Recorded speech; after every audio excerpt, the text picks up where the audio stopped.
Good morning. I have created a new video that is a combination of a bunch of snippets and put them all into something that is specific to one system in the car. In this case, it's the gas tank. Been wanting to do this for a while. It turned out to be quite a bit of work editing larger videos and then creating a new one that just has parts in it about the gas tank in this case. It's almost 2 hours long, has a lot of detail in it.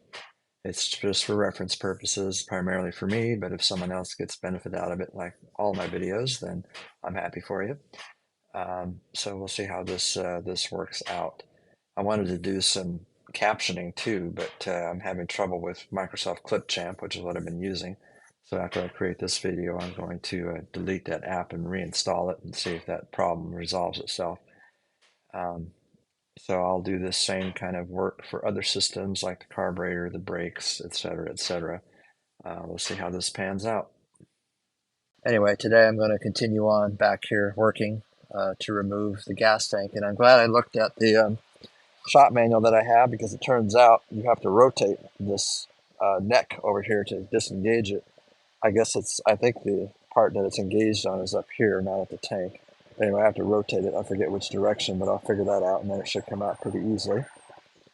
So that's where I'm going to start today. The shop manual shows a way to fabricate a tool to loosen this. So what I did instead is I used a pair of pliers that fit in the grooves pretty well here, and then used that adjustable wrench on the side here to kind of force it to turn it back and forth so I can loosen it up. And I think I've got it just about loose enough to pull it out now. I've really been struggling trying to get this filler neck out, and when I took the straps loose thinking that would help me get it loose, it didn't work that way. So I ended up having to support the tank with a bottle jack and discovered there's fuel in there, and you can see it filling up this bucket now. I'm about to switch it to the other one. I'm sure it's no good. I'll have to dispose of that properly. So that's what I'm working on right now, lightening up the tank, and still trying to get this filler tube out. At long last, I finally got that doggone filler tube out. And unfortunately, I see rust on the end of it, so I'm sure that's why I was having trouble getting it out, but I finally did. And the tank is now resting on the ground. Not enough clearance to just get it out, so I'm going to have to raise the car up another 3 or 4 inches to get it to clear out of there, so I'm getting ready to do that. And I don't remember if I pointed this out earlier, but I found that I have, yeah, I think I did, cracked brake drum. I think I already mentioned that earlier, so sorry for the duplicate. Anyway, that filler neck was a pain in the butt to get out, but I finally made it.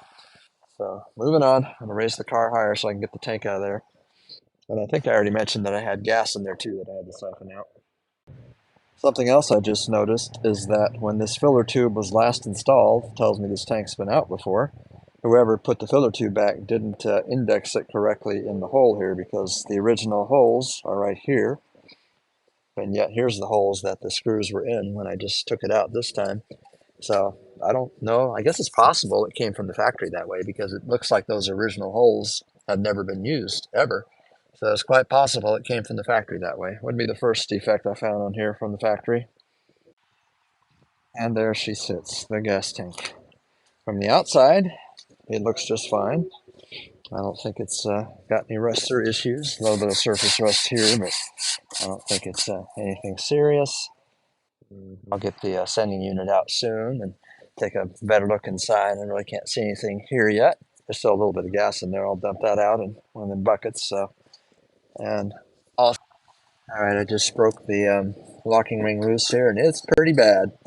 It's pretty bad inside this tank. A lot worse than I was expecting or hoping. It's nasty in there, just judging by this fuel sending unit. And I have a new one on order. It'll be here the next day or two, I think. But I'll be putting the new one in here for a while. Oh boy, that's nasty. Yeah. Okay. All right. Well, that's a good indication of how it looks inside the tank too, I'm sure. Get a better look there with a light at another time. I don't know if you can see inside that gas tank, but if you can, what I see, cut myself off there. What I saw inside that gas tank is a mess. It's rusty. It's nasty inside there. So that's going to take a lot of work to clean that up. Not something I'm not sure I'm capable of cleaning it up as That's pretty extensive in there. I mean, I might try it. I've read all the tricks online, using the chain inside or loose bolts or whatever and all that kind of stuff. So I might give that a shot. I'm also going to look around to see if there happens to be somebody around here that does this professionally. So something I'll look into. So, and oh yeah, while I'm under here, I need to replace those hoses too, those fuel hoses. Get the old ones off. So I'll start working on that. All right, I'm getting ready to blow the lines out, the fuel lines from where the gas tank mounts up to here. I'm going to blow from the back to the front. And I've got a couple of hoses here inside a clear plastic container. I just want to see what I might capture besides old fuel that might still be in the lines. See if there's any junk or whatever. Just want to make sure it blows out clean. So I'm going to set the camera up so it's at this end while I'm at the other end, getting ready to run the air through the old fuel lines. I'll do one at a time, of course, the supply line and the return line. And I'll look at the recording later to see if you could even see anything at this end. All right, I have no idea if this is actually going to work, but I'm going to go under the car now and apply air pressure at the other end and see what happens.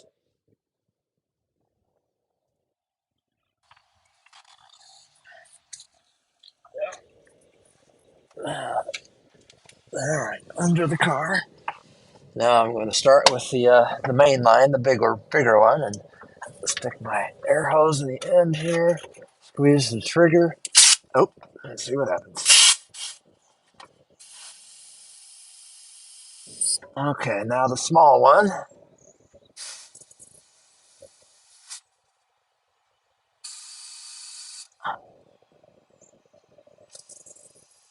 All right, that's it. We'll see what happened at the other end. I didn't have any restrictions as far as I can tell, which is good.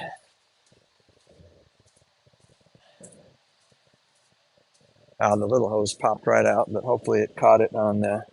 Oh, there was fuel in there. Okay, good. I'm glad I pushed that out. In fact, I think since that popped out like that, I'm going to. Since there was so much fuel there, I'm going to go under there and do it some more, just to make sure those lines are clear.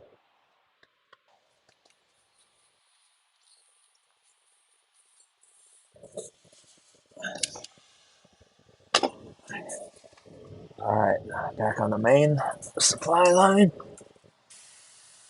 All right, and the little one again, the return line.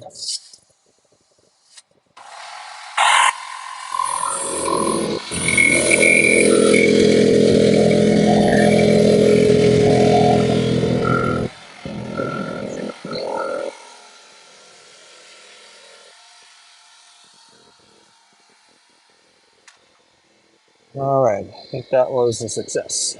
Stop this. Well, this time I didn't get the voice on the final video of the clip instead of the first one, so I just summarized quickly what I had done for the day, which was to remove the fuel tank after struggling to get the filler neck out of there. Discovered the interior of the fuel tank is a mess. Not sure how I'm going to go about cleaning it, but I'll work on that. All right, now that I've wrapped up the brakes for sure this time, I'm going to take my first attempts at working on this gas tank. I've noticed that the car wash is actually pretty quiet right now, so I may make my way over there before it gets dark. But I'm going to try my new drill extensions here and some of my new smaller brushes here to get inside the holes here, and hope that I can get some of that scaling off that's on the inside. And I'm also going to grab my filler tube, if I can figure out where I put it. Where did I put that thing? Sometimes I'm just not that organized.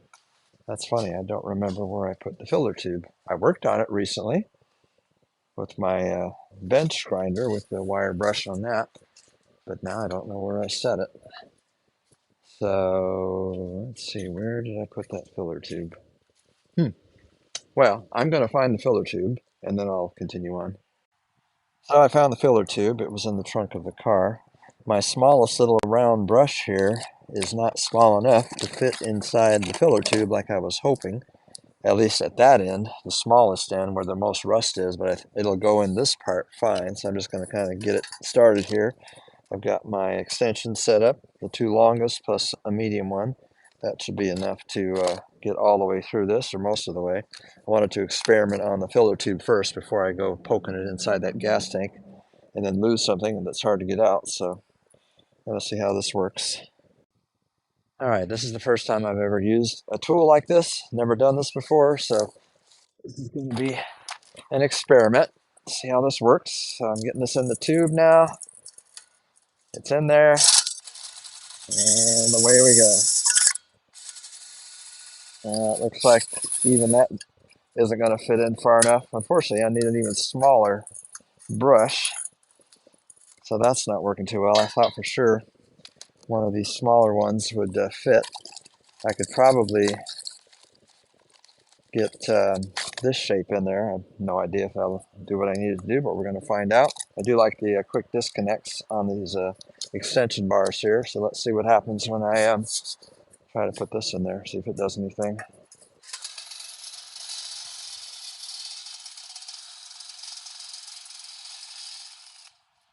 All right, it is doing something, so I'm going to continue working on this and see what I can do. I also want to get inside that tank. Actually, let me try that next.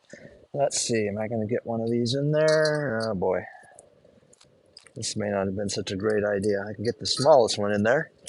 Whether that's big enough to do any good, I don't know, but let's find out. This just came out of my drill too, not sure why. All right, let's see what happens here.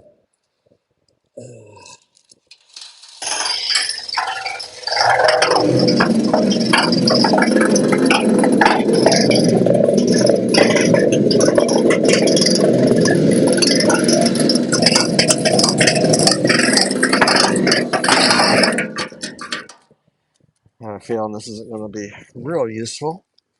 Where I'm hitting, it does seem to be knocking some scaling loose.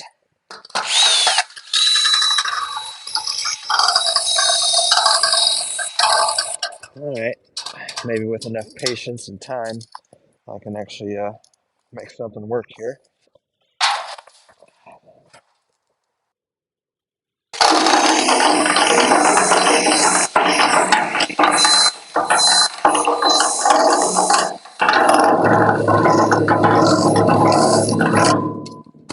All right, so you can see what I'm attempting to do here.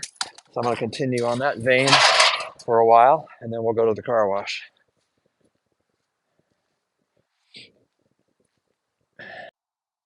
So from what I can see, for the little bit of time I've already put into this, it has helped. You can definitely see some improvement in the areas that I'm able to reach with that little brush. I wish I could, get a lot more surface area, and I'll keep plugging away at it as best I can. Beginning to think maybe I should have gotten one of those flexible,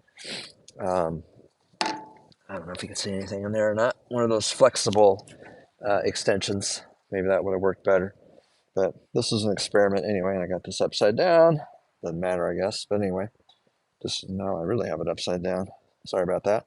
Anyway, making some progress, a little bit at a time. One thing I can tell you right now is that these little extensions that I got are no good. They are cheap. They fall apart. When after you've used them just for a couple of minutes, they start falling apart. The little locks on them and whatnot. So that means it's not even going to hold it in place. It's going to fall out. So that's not good. I'm going to end up throwing this set away because they don't hold. I'm not sure why Amazon would sell such a cheap. I mean, look, it's even a part in the bag, and I haven't even got it out yet. So very unimpressed with this. I don't have the name brand in front of me. I'll try and find that later so you can avoid wasting your money on that if you were thinking of buying something like this. I noticed a lot of scaling is loose in there now, so I'm going to take my top back, vacuuming it out as best as I can, and then I think I'll get ready to walk it over to the car wash, see how that goes. All right, just going to illustrate how I'm this close to the car wash, and I'm walking my gas tank over there.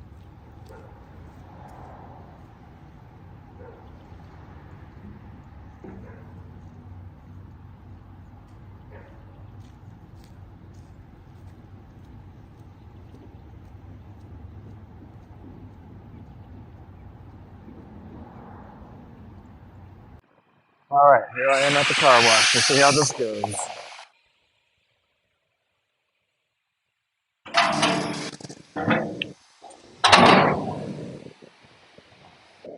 Just some little places.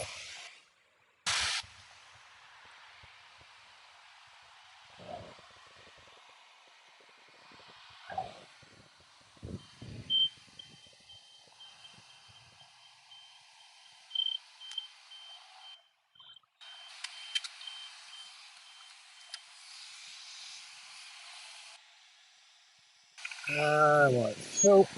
All right. Start on the outside. Hopefully this is in the picture.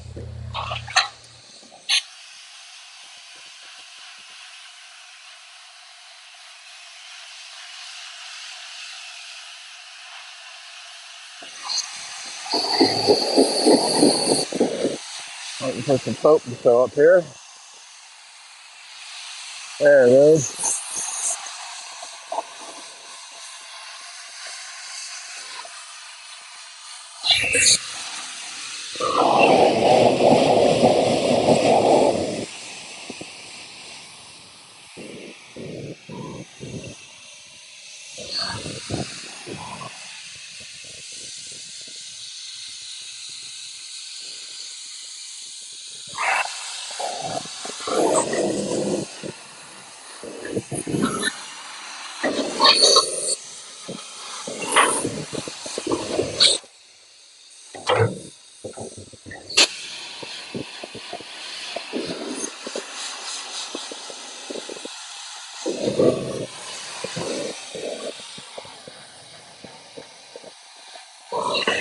Now for the interior.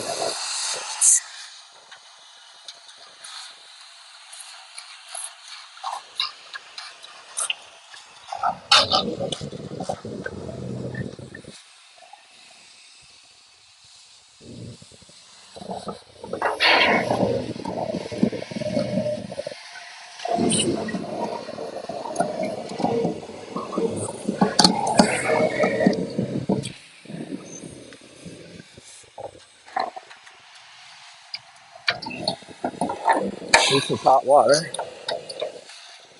All right, let's see what happens when I try to drain some out here. Oh yeah, good and dirty. That's what I wanted to see. All right.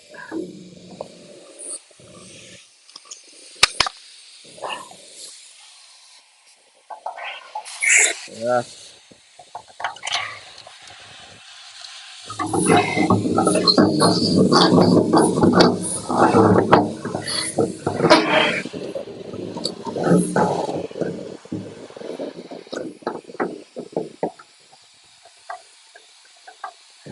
Okay.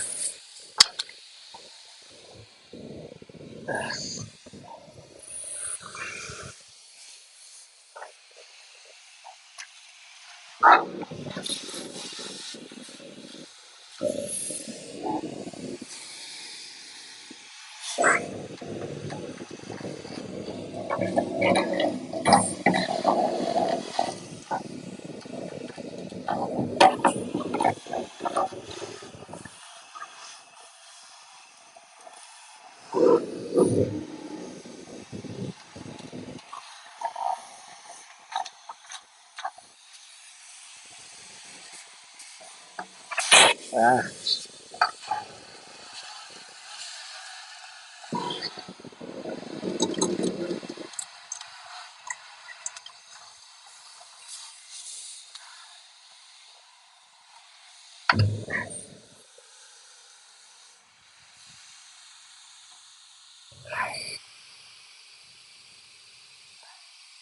All right, I'm gonna switch to a rinse. I don't think I need to belabor the point too long.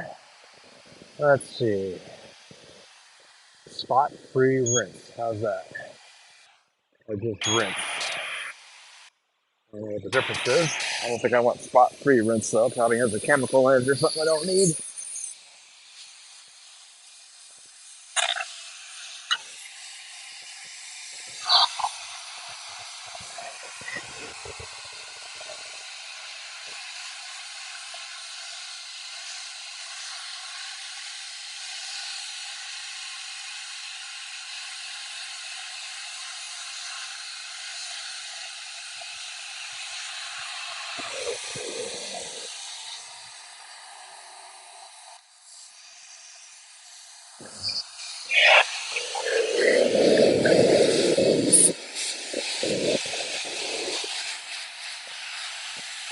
I don't know if you can hear me, but once I get home, I will blow some air through it with my shop vac, help dry it out as quickly as possible. Alright.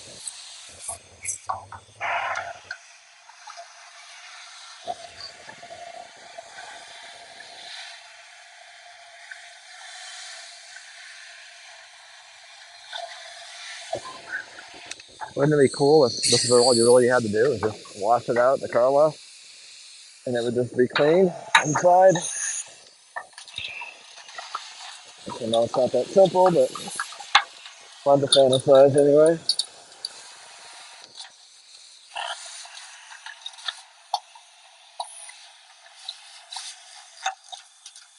Clean this out right out.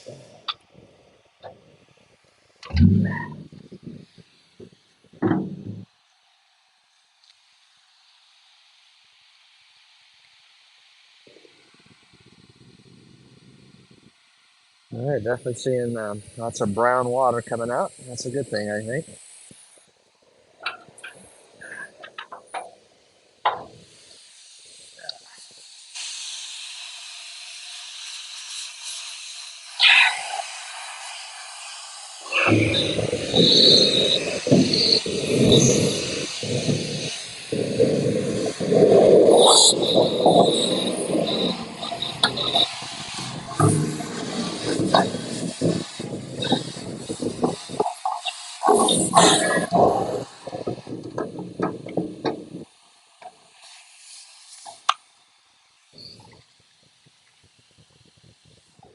All right.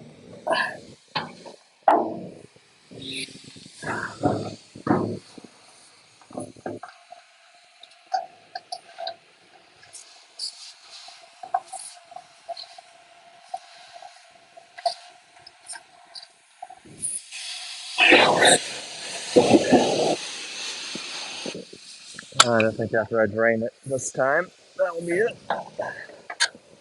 Turn that timer off.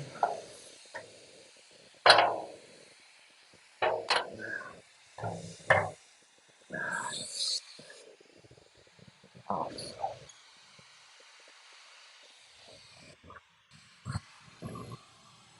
definitely hot water. You can see it steaming there. All right, I'm just going to finish draining it and then walk it back home so I can stop recording now. All right, I've prepared my vacuum cleaner to blow air out, remove the bag that was inside of it, change the location of the hose, and theoretically it should blow air now. I'm going to blow out as much as I can in there and then let this thing sit so it can dry out. Okay.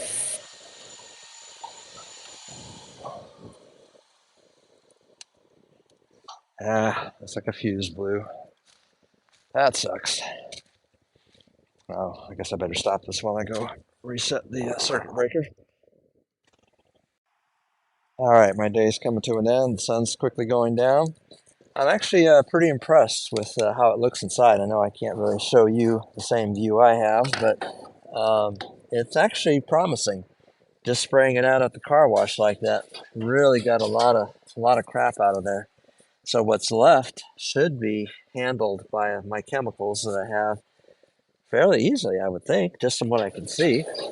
I mean, my sight is very limited, but from what I can see, it looks promising. So tomorrow is supposed to warm up well into the upper 50s in the afternoon. So before it gets to that point, I'll try more with the wire brushes inside there, the rotary wire brush, see what I can do with that, knock some more stuff loose, and hopefully this should dry out overnight. I blew most of the moisture out of it with my shop vac. So all in all, it was a good day. I finally really am done, really promised for sure on the brakes now. I'm satisfied after doing the final adjustments underneath the car with my tool and then readjusting the parking brake. Everything seems to be working fine now, so I'm happy with that.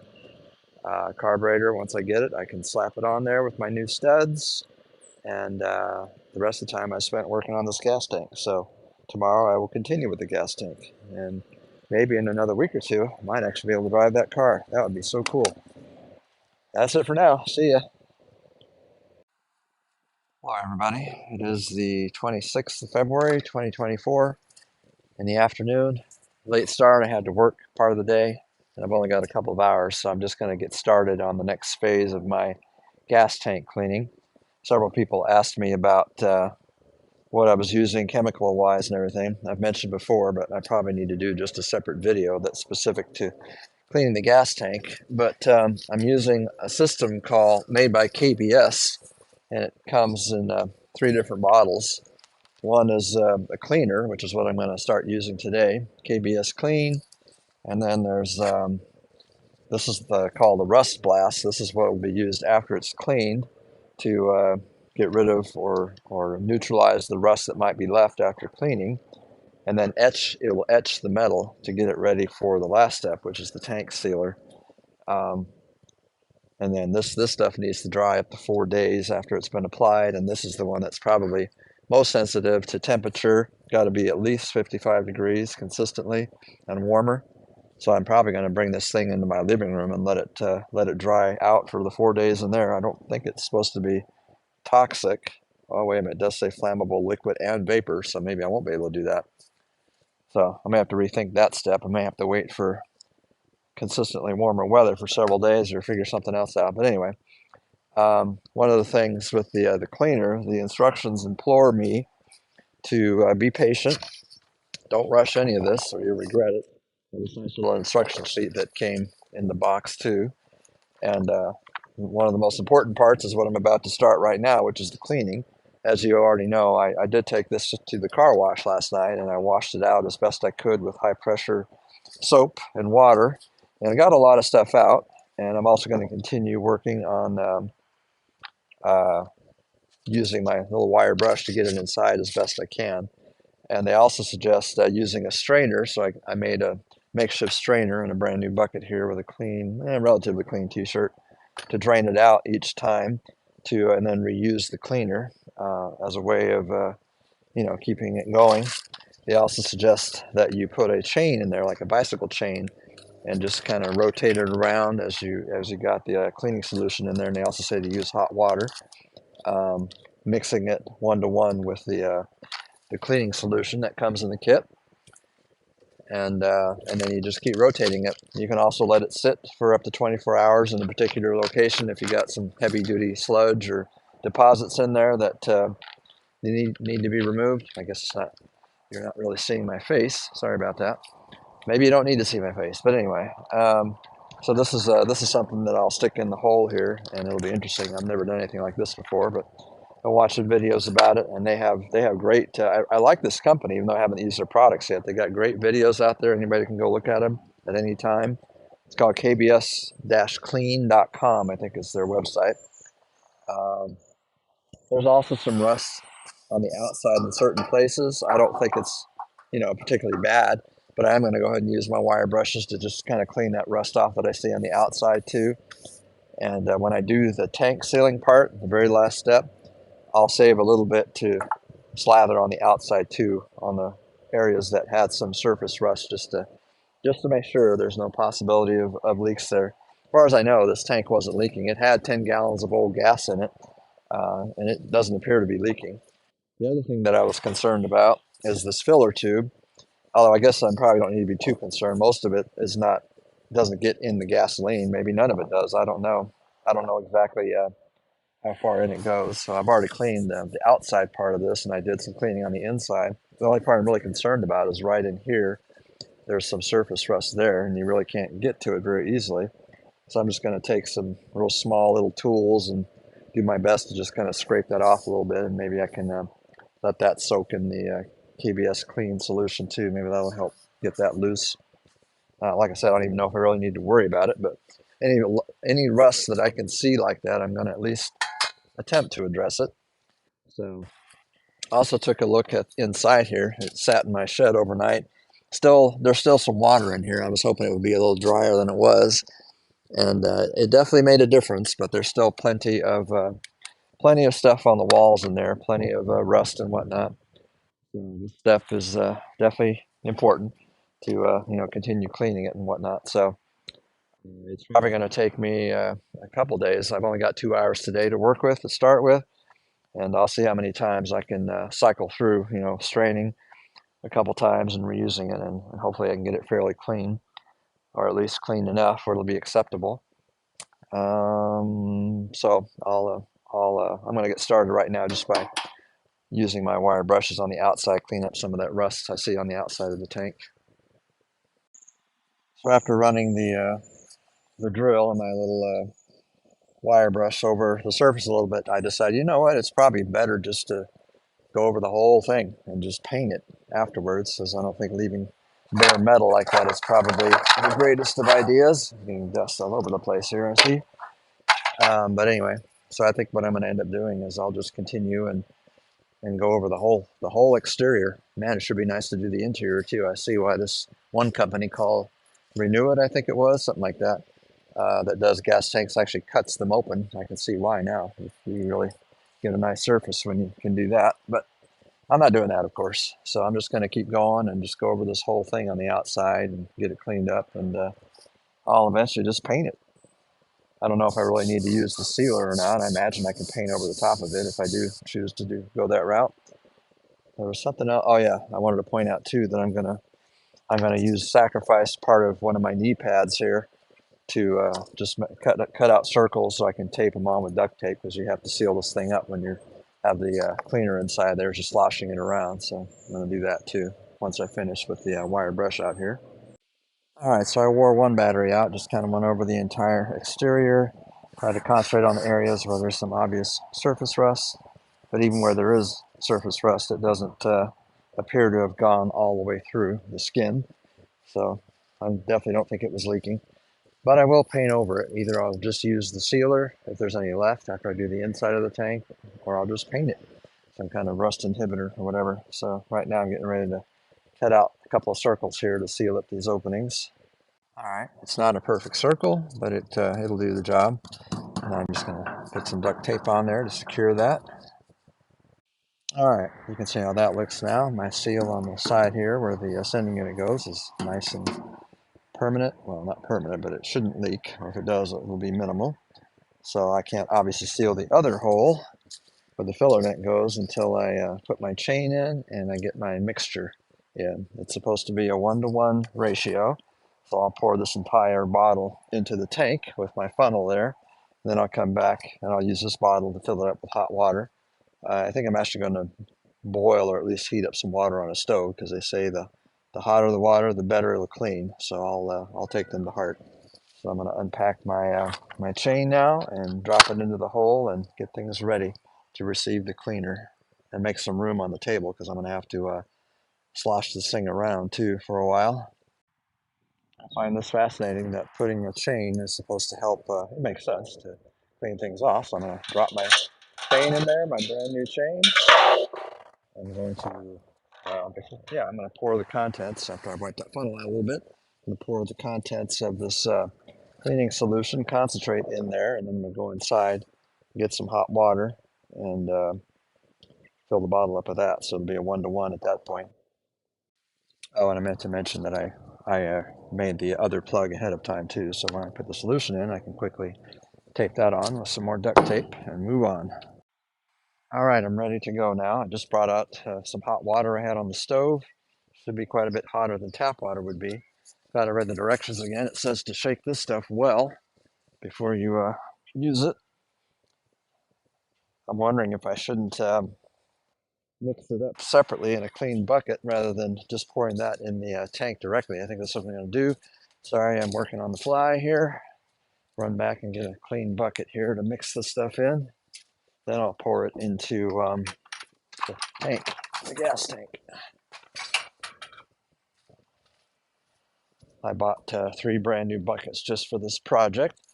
I'm definitely making use of them now. This is really critical or not, but I want to make sure I follow the directions as closely as possible. So As you already saw, the chain's already inside the tank waiting. So I'm going to pour this in here.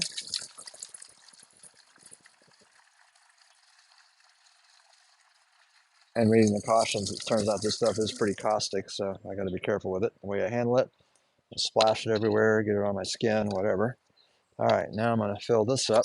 Hopefully I have enough hot water here to do this with. I think I do. If not, it might be a little bit too strong. Ah, there it comes. Okay. Boy, that looks like that's going to be just about perfect. Okay. So now we'll pour this in here. Oh yeah, that's good and hot. Look at that steam. That's almost too hot. But the hotter the better, according to the instructions I read.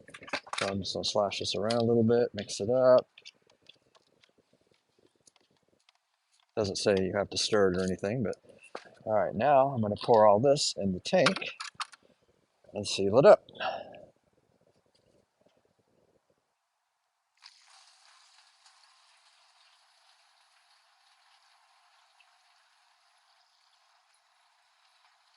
It occurs to me I should probably have, I'll probably use this bucket now as my straining bucket instead of that brand new one that I have the t-shirt on right now, because I've already got the solution in here. No sense in dirtying another bucket unnecessarily. I'm sure it'll get dirty soon enough.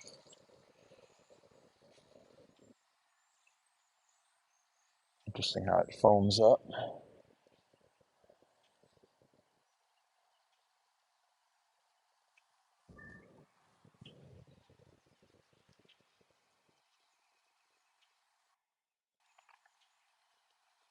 All right, set that aside. It would take a while. I should have brought something to push that through. I wasn't expecting foam like that. Maybe I can just push it in there.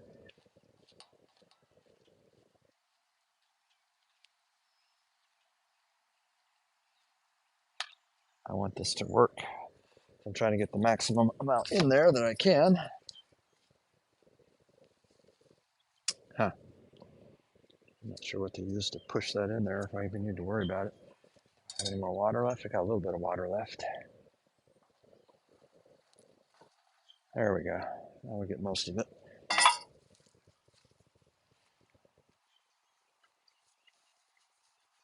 All right, I guess I'm not going to worry too much about the foam that's left.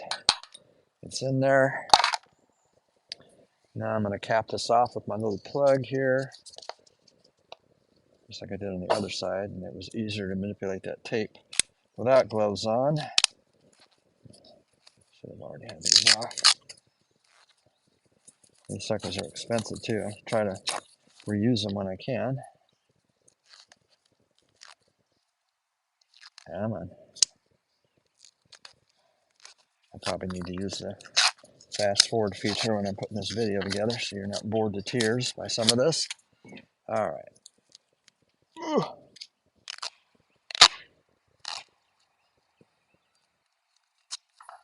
All right.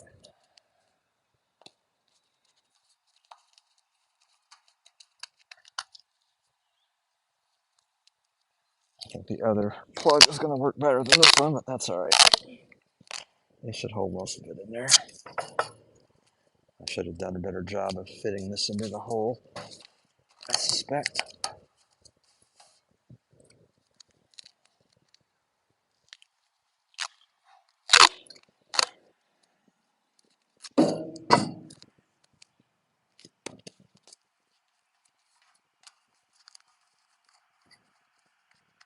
One more strip should do it.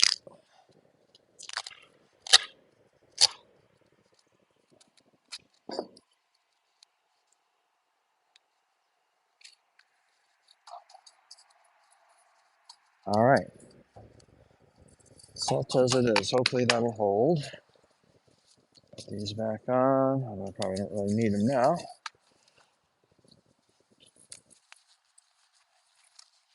Get myself a little workspace here. I'm thinking I might need that later. I don't know. Probably don't want to put that in there.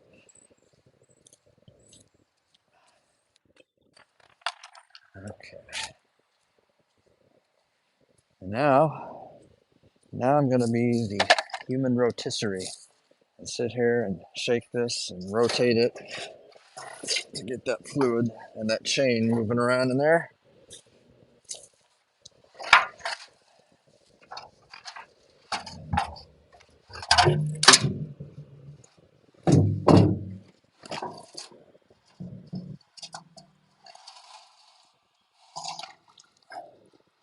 Oh boy, I could see my plug, it didn't do too well. So I'm gonna have to watch that. I'm gonna lose all my cleaning solution otherwise.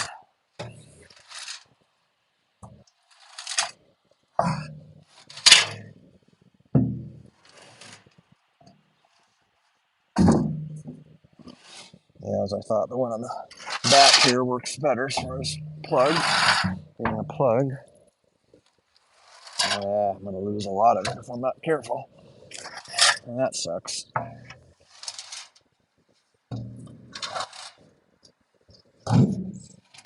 All right, so I'm not gonna bore you to tears with watching me be the human rotisserie, so I'll keep that going for a while as long as I can stand it. All right, I've been at this about 20 minutes, I think. I ended up having to redo both openings because they were both leaking a lot of fluid, so I was losing all my cleaning solution. We're barely getting started. So what I did is I took them both off, trimmed them more like corks, and they're kind of stuffed in there just tight enough, and that seems to be doing the trick. There's no more fluid getting out now, so I'll just have to decide which of the two that I want to open back up when it comes time to drain it and refill it. But I've just been rocking it back and forth with the chain inside, and I sure hope it's doing what it's supposed to be doing. I'm probably just going to leave it sitting here overnight. I mean, that's not going to hurt anything. And it says for tough deposits, that's probably the thing to do. So I'll orient it. Not sure if I should put it upside down or right side up. I don't know where deposits are more likely to be after sitting for so long. I have a feeling that the stuff that was still submerged in the gasoline is probably better shape than the stuff that was above the fuel line sitting in the tank, which means up here is where there's going to be more rust and scaling and stuff. So I think I'll leave it sitting kind of on that side and hope I don't leak too much out of that bottom hole there, which is the filler tube hole. So that's my thought anyway. In the meantime, I'm going to rock it back and forth some more, shake it some more. Give me a good workout, I'll tell you that. Since the instructions say patience is key, I think what I'm going to do is after I rock it back and forth a few more times, I'm just going to leave it sit for an hour or two and rotate it again, and then I'll probably just leave it that way overnight and continue it on tomorrow morning. Well, I just discovered that this cleaner is good for something besides cleaning. It turns out there's a hole. I was wondering where this liquid was coming from. It's coming from this area right here. I don't really know what happened, how it's leaking, but there's a definite leak right here, and this is on top of the tank, so it probably would have gone unnoticed. Um, I guess I can continue on and hope that the sealer does its job and seals that little hole up. I'm sure it's small. It's part of that wire system that was on here earlier. I don't even know what that's for, what the purpose of that is, but it's definitely leaking somewhere right around here. Okay, I'm a doofus. That is apparently some kind of a vent. I didn't know that. So when I pulled this off the car originally, I must have broken it because I was just pulling these things off. They were held in place by these clips. Apparently that's some kind of a vent. I didn't even know that was there. So now I got to figure out what I'm supposed to do about that. I hope that doesn't mean, I got to replace the tank or something. I got to get that wire now and see what's up with that. Oh, I definitely learned something new today. Apparently it's not broken. This is where it came from. It looks like it was just a sleeve, a connection right here. And this just looks like some kind of a vent. I mean, it was just sitting kind of mounted like this. I don't even remember where the other end of that was. I don't think it was connected to anything. I think it was just sitting there. So I don't know. I guess it's some kind of a secondary tank pressure release, safety thing or something. I don't know. I really don't know. I never noticed that before, realized it had a function like that. But so I'm not concerned about it now. I'll just put a little vacuum plug over that right now to seal it up, and then eventually I'll replace the sleeve. What I thought were other sleeves aren't sleeves. They're just spots where you put the clips against. So the smallest diameter vacuum tubing that I have, which is 7/64, fits around that nice and tight. I used a vacuum plug on the end of that, and this little hose will end up being my connector on the vent line when I put that back on when I'm done. All this time, I thought this was some kind of a support wire. I had no idea it was actually a vent line. I'm curious too, because the new tanks I've seen online, I don't think they have this little vent on top, so maybe it's not even necessary, but I'm certainly not going to remove it or disable it or whatever. Just something new I learned. Okay, so the instructions for this stuff implore me to take my time, that this is the most important step of the whole process, cleaning the tank. It says you can't have a tank that's too clean. So I'm going to take my time, like it says. So like I said earlier, I'm going to leave it sitting just like you see it for the next 45 minutes. Then I have to go somewhere. So right before I leave, I'll rotate it in some other direction to let it soak in a different spot. And then in the morning, and maybe I'll get up a couple times in the middle of the night too and rotate it. Who knows? But anyway, um, then in the morning, I'll continue on. I'll continue to shake it and rotate it, and then I'll drain it out, see what we get out of it, and maybe do another round or something. See how much of the fluid I actually lost before I was able to seal the holes up properly. So that's it for this update. Thank you. Morning, everyone. Today is the 27th of February, 2024. It's in the morning. I have a day off from work today and tomorrow.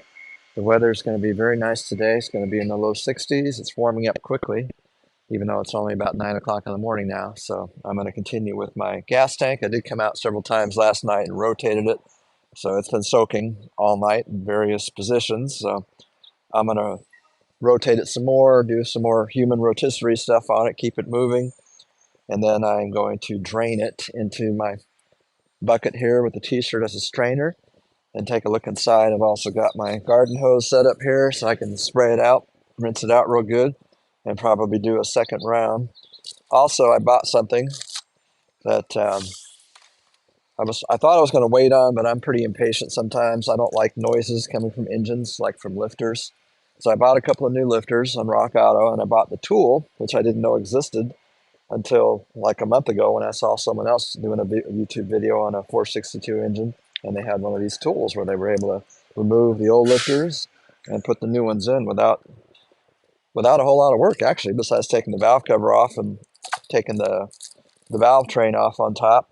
So, but that'll be, somewhere down the road a little bit. It's not a top priority, but so I got the parts, thought I would show you. So I'm pretty excited, getting closer and closer. Still don't have my carburetor back. I'm going to call my mechanic today to get an update on that. And that's it. So I'm going to get started here, working on my tank some more. Just demonstrating what I'm doing here. Just doing some more rotating, getting the chain to slide back and forth in here, just back and forth, back and forth. I'm glad I redid the plugs on this because they are holding. There's no more fluid leaking out. I've just been continually rotating back and forth, back and forth.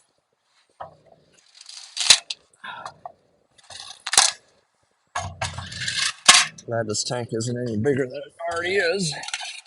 Hard to believe this thing holds 25 gallons.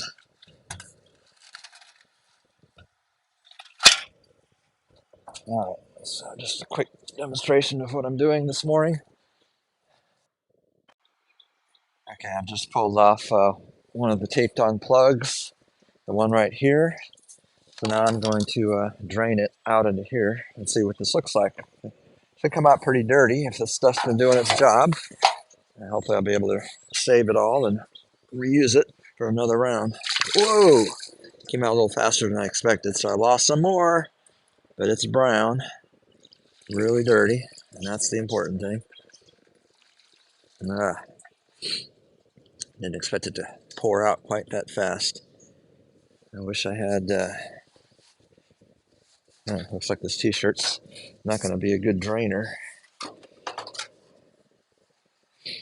All right, so anyway, I'll continue to work on getting that drained out and see what it looks like inside the tank now. As you can probably surmise, the reason it stopped draining pretty quickly is because of all the rust and crap that was coming out of the tank. So that's the the rag on the ground over here that I was using before. Finally got it all drained through there. And I'm sure this one will plug up pretty quickly too. So we'll keep going here. Hopefully I won't lose as much. There's not going to be a whole lot of liquid left after all this, just because I've lost so much from sloppiness or whatever, but that stuff is really coming out dirty and rusty, which is perfect. That's what it's supposed to be. And I'm sure this is going to plug up quickly too.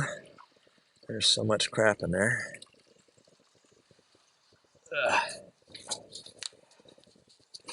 Yep.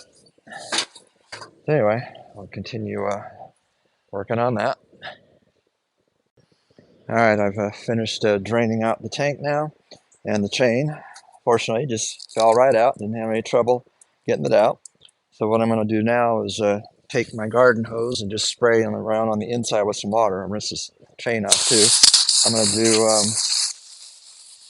at least one more round of cleaning with this stuff, assuming I'm going to need to. But that seems to have worked pretty well. There was a lot of nasty stuff that came out of that tank, and it quickly clogs up every old t-shirt that I used to filter it out. So I'm just trying to get the rest of that through there. Anyway, let's see what we get when I rinse this tank out here.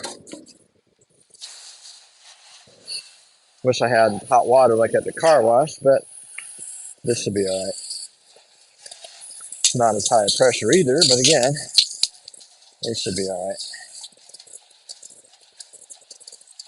All right, so now let's see what that looks like coming out. I'll just keep rinsing until it comes out clean. Oh yeah, lots of brown crap coming out of there. Probably not good for the lawn, but it'll recover.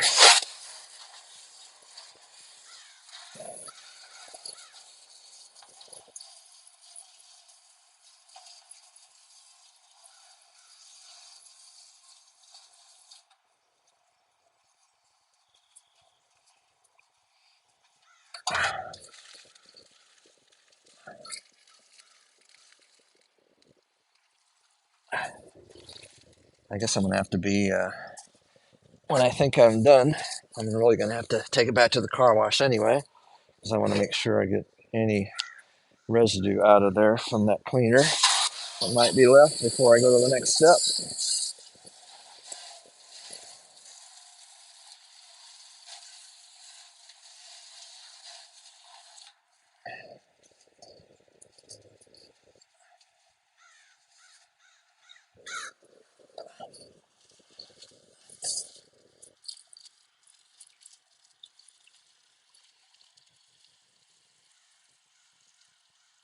All right, so I'm gonna do that a couple more times, see if I can get a peek inside, and then do another round of cleaning with what I have left for my cleaning solution. Okay, as you can see, I've changed clothes. It's warming up very nicely today, so I'm enjoying that. I've already gone through a second round of cleaning with the solution inside the tank and the chain. I've now drained it, and I still got the chain in there. I got to get that out, but I'm going to walk it over to the car wash across the street and give it a good high pressure hot water rinse. I'm not going to use any more soap on it, and then I'll bring it back and we'll see what it looks like inside. Back from the car wash. Spent quite a bit of time over there actually. I was taking my time, rinsing, draining, rinsing, draining. I probably did that 10 times before I was satisfied that clean water was coming out. So my next step is to dry it out the best way I can. So I'll start with my shop vac and blow as much air through it as I can, try to get as much water out. I'll use my pancake compressor to blow some high pressure air in there too and try to get it dry before I try to peek inside and see what the walls look like. All right, I've taken my initial look at the inside, and it's promising. It looks a whole lot better than it did before. It's not perfect by any means. I can still see a few bumps here and there, small ones, that didn't come completely clean. And without being able to get in there with a wire brush, I guess that's what the rust, the next step, I guess, will maybe get some more of that off. I'm not really sure. but it looks so much better than it did. So much better. I think what I'm going to try and do is get a long rod or something with a rag or something attached to the end of it, see if I can wipe up a little bit, at least what I can reach, but it looks a whole lot better. I had to run and do errands for a couple of hours, so the tank has had a chance to finish drying, and it's pretty much dry now. So I'm going to stick the camera up to the holes and see if you can see inside a little bit, but from what I can see, things are much, much better. Let's see, can you even, oh, here we go. Yeah, I think you can see a little bit in there. It looks so much better. I'm really impressed. It's not perfect. You can still see little, nodules of corrosion there sticking up just a little bit. But the next chemical treatment might take care of some of that, and then the sealer will certainly immobilize it or keep it from getting any worse. So I'm very pleased. I'm impressed that this stuff does seem to be doing its job. Now this is probably a better picture here. You can see how it looks. It's much, much better than it was. So my next challenge is I got to figure out how I'm going to protect the opening for this vent on the inside. I don't even know if it protrudes or what. I haven't been able to get a good look at that. I was hoping to get this mirror in there, but it's too big for the hole. Wait a minute. Yeah, even that hole, I can't force it in there. So see if I have another mirror that I can sneak in there, get a look at the inside. I know that according to the instructions, if I can get some WD-40 on whatever's protruding, that'll keep the sealer from adhering to it, but I don't know what it looks like, so I gotta figure that out. It's a very small tube, so I don't know if I can just push a little wire through there to kind of, keep it open or what, but I'm gonna have to figure that out. So that's what I'm working on right now. And then my intention before it starts raining this evening, it's already gotten cloudy, but it's still warm. My intention or my goal for today is to go ahead and pour in that the next step, the second bottle of chemicals in here to take care of what's left of the rust, which isn't much, and etching the metal in preparation for the sealer. And I think I've got a solution since I can't count on enough warm days in a row, especially at night, for that sealer to cure properly. So I'm just going to put a portable heater or two in my shed and just let it run. I'll just have to pay some electrical bills to cover that. I can't use any kind of fuel like gas or propane or whatever. I'll just use one or two electric heaters, and uh, hopefully my electric cord isn't too long to cause a problem there. But anyway, that's kind of what I'm thinking. So I might do a test run tonight to make sure it actually works and stays warm enough in there. But right now, I'm going to see if I can find another mirror to get inside here and see what the other side of that tube looks like. All right, I found another mirror that I had to just fit through the slots here, so I was able to get inside there and look, and I did find the other end of it right here. It's just a very small, probably not even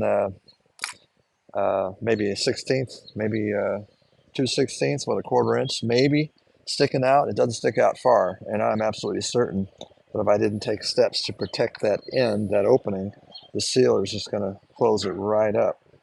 So I'm going to have to look for a small but stiff, strong enough wire to fit through there, but still flex around this curve and make sure it's sticking through, so that I can keep that hole open. That's going to be a little bit of a challenge, but I think I can figure it out. And while I was looking for that mirror, I found a very nice drill bit extension. Wish I'd seen this before. This is a very nice one. This is solidly made. It's made by Irwin. So much better than that cheap stuff I bought on Amazon. So anyway, that was just an aside. So like I said, I think I'm going to have to seal the holes back up or get ready to seal them up, and then pour in my next chemical and rotate it around and let that set and do its thing. All right, I am now ready for step 2 of this process. The tank is dry. I've reattached my plug right here. Got the other plug ready to go. I've had the cautions on this stuff. Pretty caustic. It's got some serious chemicals in it. I warn you. Wear eye protection, wear gloves, PPE, all that stuff. So I've got my chemical gloves, got my eye protection on. I won't splash it, so I keep it off my feet. So I'm just going to pour the entire contents with no dilution into the tank. and then I will seal it up as quickly as I can with this and the tape. And then I've got to sit here at my table or stay in the area for a minimum of 30 minutes to an hour, continually rotating, or at least every 5 minutes I'm supposed to rotate it to keep all the internal surfaces wet with this stuff. It's supposed to remove any remaining rust, and then it etches the metal in preparation for the sealer. So that's my next step. That's what I'm getting ready to do. So shake well, so I've been shaking it for a while. So that's done. Put my gloves on here. Pour it in there. Seal up the hole and start agitating or rotating, whatever you want to call it. And here we go. Then when this is all done, I'm supposed to drain it and rinse it out thoroughly with water, several rinses, and then it's got to dry thoroughly before you can apply the seal. So I'll just pour that back in that bottle when the time comes. So that's in there. And that's for this part. Stick this back on. This works a whole lot better when you shape these out of cork. Shove it in there a pretty good distance. Shake this up.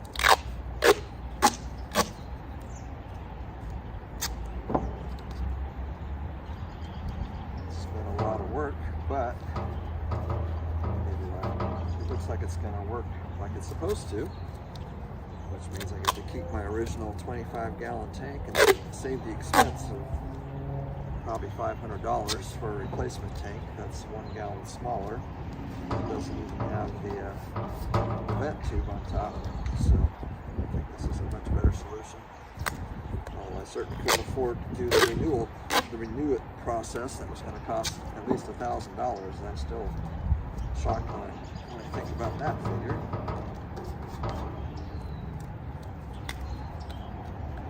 So hopefully this works out just fine. Last time I did something like this was in what year was it? It was it was like 25 years ago when I had my 67 convertible Lincoln and I had the gas tank out. It wasn't nearly as bad a shape as this one was, so all I did with that one was basically just rinse it out with fresh gas and slap it back in the car. Couldn't do that with this one. That wasn't an option. Alright, just in case there's any leakage here when I start rotating this, I'm going to keep my gloves on so I'm sure there's no leaking going on. Then I'm going to take it back off. I should have gotten the other gloves. Oh well, I can do that. Right now. This is not good. Anyway, so for a while here, I'm just going to rotate this thing over and over. Keep the liquid going in there. On the surface.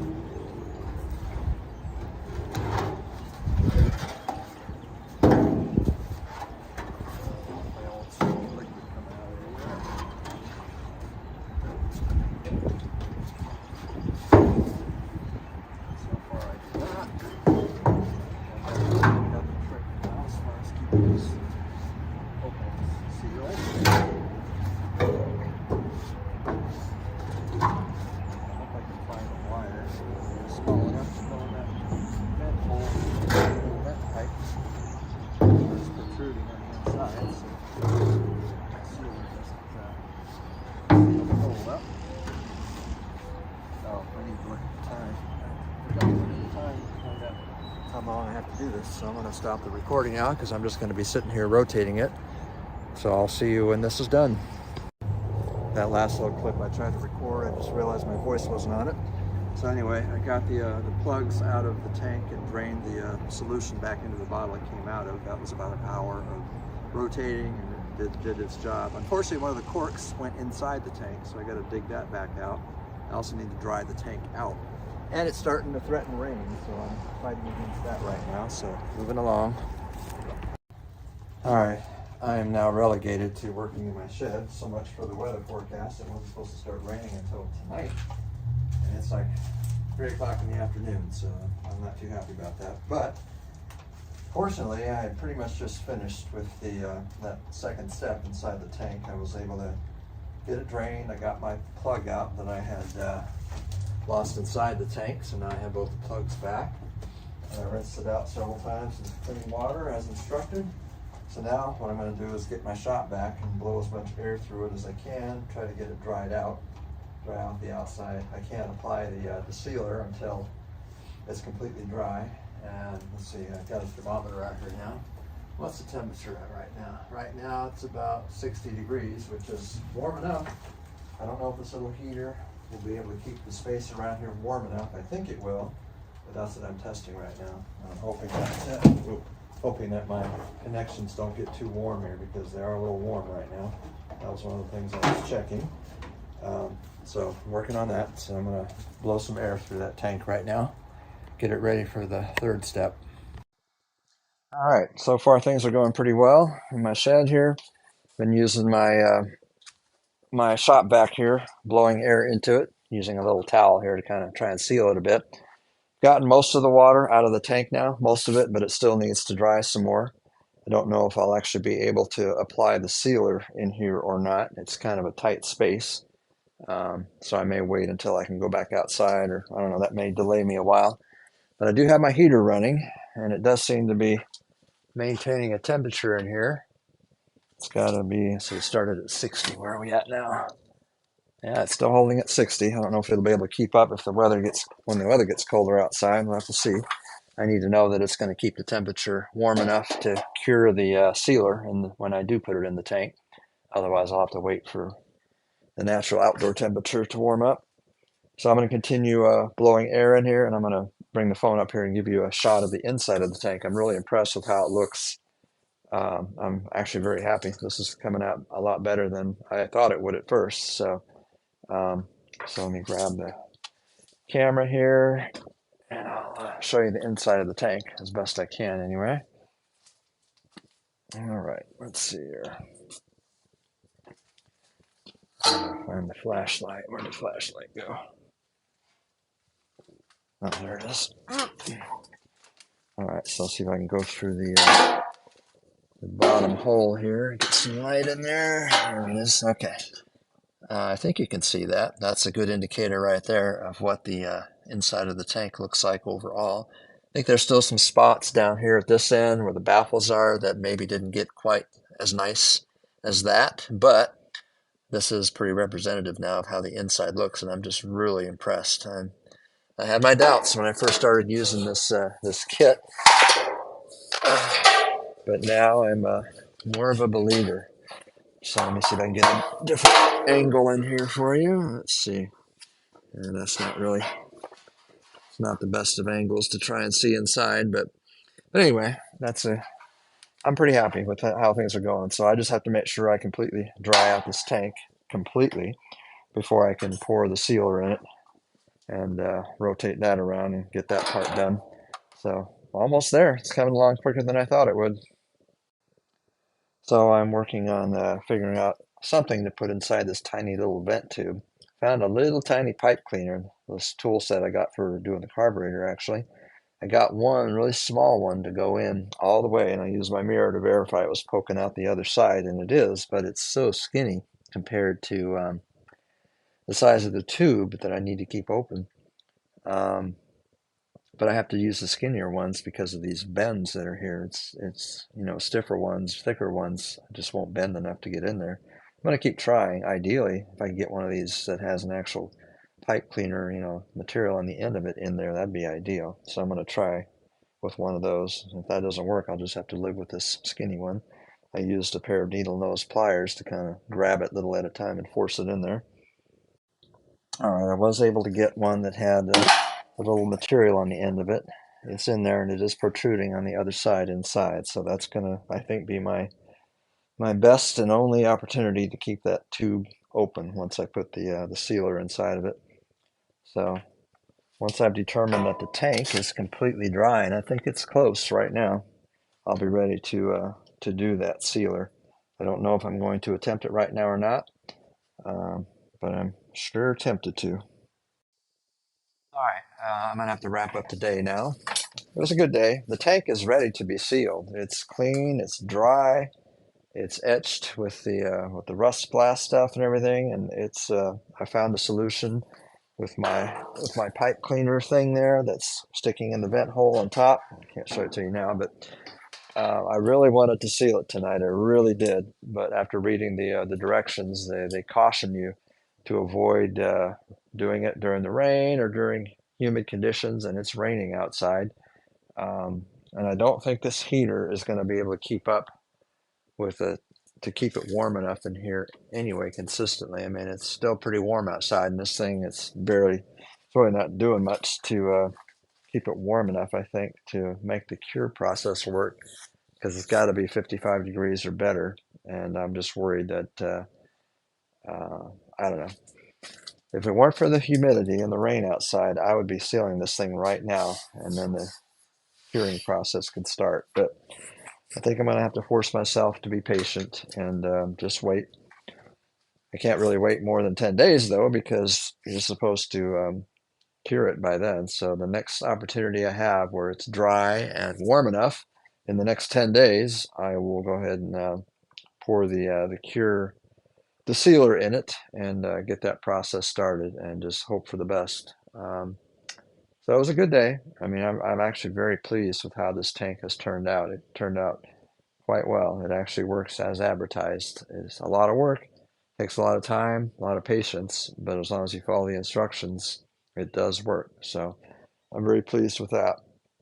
I'm just going to be forced to wait a little bit longer before I can actually put the sealer in it, and that's strictly because of the weather. It is still wintertime, and it's even though it was a warmer day today, it wasn't without rain, and that kind of ruined it for me. So anyway, I'm still overall I'm quite pleased. So switching gears for just a second here. This is my hygrometer and thermometer. It's actually in better shape out here than I imagined it would be. It's almost 51 degrees, and it's not that warm today actually. And it's 35% relative humidity, so that's not too far below what it needs to be to pour the sealer in that gas tank. So that looks promising. We'll see what it's tomorrow afternoon because tonight and tomorrow morning it's going to rain. So I imagine that relative humidity is going to go up a lot, but the temperature is also going to rise. So my goal, again, like I said earlier, is hopefully tomorrow afternoon I'll be able to pour the sealer in the tank and then somehow keep it warm enough in here and dry enough in here for it to cure properly. Hello, everyone. It is early afternoon on the 2nd of March, 2024. I'm inside my shed. We've had a lot of rain in the last 12 hours, but it's supposed to be stopping in the next hour or two. And then tomorrow, Sunday, the 3rd, is going to be a gorgeous day. Mid 60s, sunny, warm. So you know what I'll be doing tomorrow? Tomorrow, this tank is going to get sealed. Finally, I've been waiting for the right combination of temperature and humidity. And right now, my little hygrometer is showing me that it's almost 51 degrees. Relative humidity just went up a little bit to 86%. It was 85, probably because I had the doors open as I was getting set up today. I'm actually surprised it's not worse than that. But 85 is the top limit according to KBS coatings, but tomorrow it should be much lower. In fact, I plan on doing the sealing outdoors tomorrow, where it'll be warmer and drier. And then after the day is over tomorrow, I'll bring the tank back in here, the shed, overnight because the temps will dip into the 40s overnight. So I'm still trying to figure out a way to maybe isolate a corner in this shed. I might work on that this afternoon so I can keep it warm enough because it's too big of a space that's not at all sealed for this little heater here to keep it above 55 degrees. It might be okay, but I don't want to take that chance. I need this to cure correctly. I suppose if it's cooler than they recommend, once I've done the initial application, it might just mean that it needs more time to cure. I don't know. But they say 96 hours. I consider that a minimum. So it'll probably be more than 96 hours before I actually try to install it on the car after I've sealed it and all that, just to be safe. I got a couple more things too. I bought a couple of cans of black enamel paint, Rust-Oleum. That's for the exterior of the tank. I don't even know if I'll use 2 cans, but I got to. And that's really just to protect it. I don't really care what it looks like. You know, who cares if it's black and shiny underneath the car? but there were some areas that did have some surface rust on it, and I'm planning on using the leftover sealer, and I bought a cheap brush at Walmart too that'll be used for that. So I'll cover those areas first with the sealer, and then after it's cured, then I'll paint the exterior of the tank all the way around before it gets installed back in the car. I also bought a smaller form factor flashlight so I can get it inside the hole here in this tank so I can get a better view inside. Not that that's all that critical, but I just want to see more thoroughly what it looks like inside. So what I'm going to work on today right now is I'm going to get some sandpaper and do a little more sanding on the outside rust. I don't know if that's really necessary, but I'm just going to try and clean up a couple spots a little bit more than they already are. Get them ready for treatment tomorrow and painting.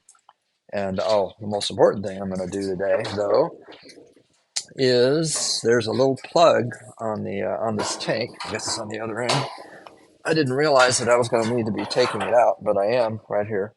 A little plug, and I'm going to spray it down with the PB Blaster first.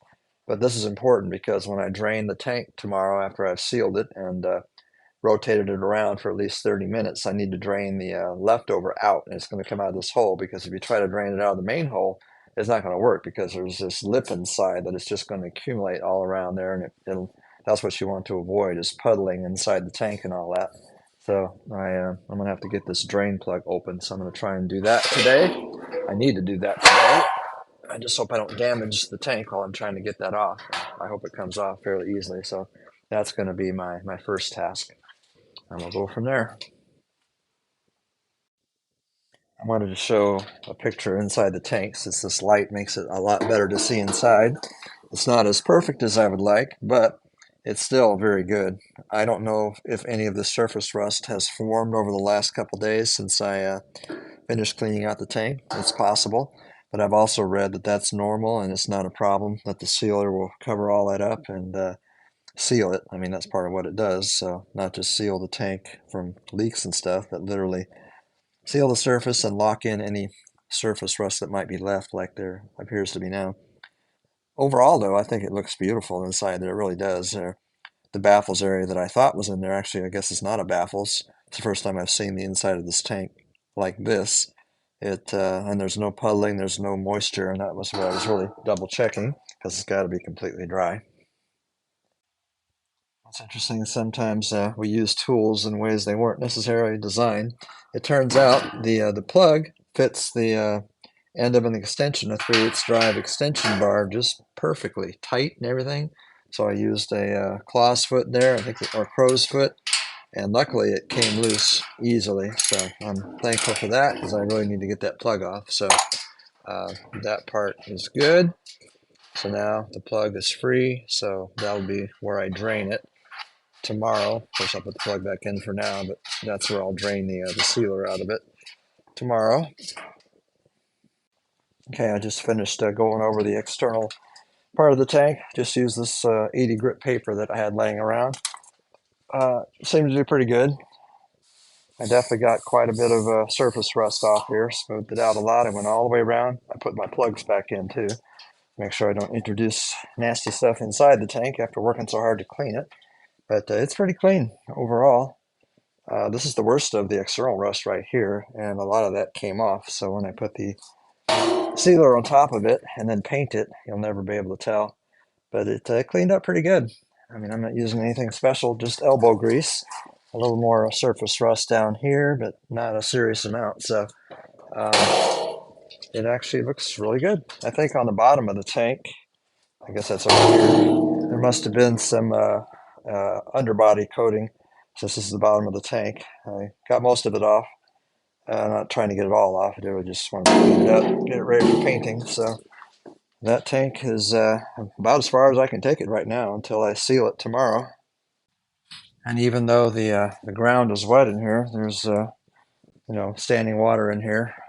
This is getting back into acceptable parameters. The relative humidity dropped one, and the temperature's been going up, and that's just from this heater sitting here, and the door's closed, so I might be okay with having that in here overnight. I think during the day, when it's warm enough anyway and dry enough, I'll take this outside, let it cure outdoors, and then bring it back in at the end of the day or whatever. But I'm pretty excited. I'll be honest. Almost there with this tank. Almost there. Morning, everybody. It is about 9:45 in the morning on the 4th of March, 2024, Sunday. It's a beautiful day, sunny. You can see all the water behind me. We had a lot of rain the previous 24 hours, but it's going to dry out today. Right now, I think the temperatures outside are well above 50 already.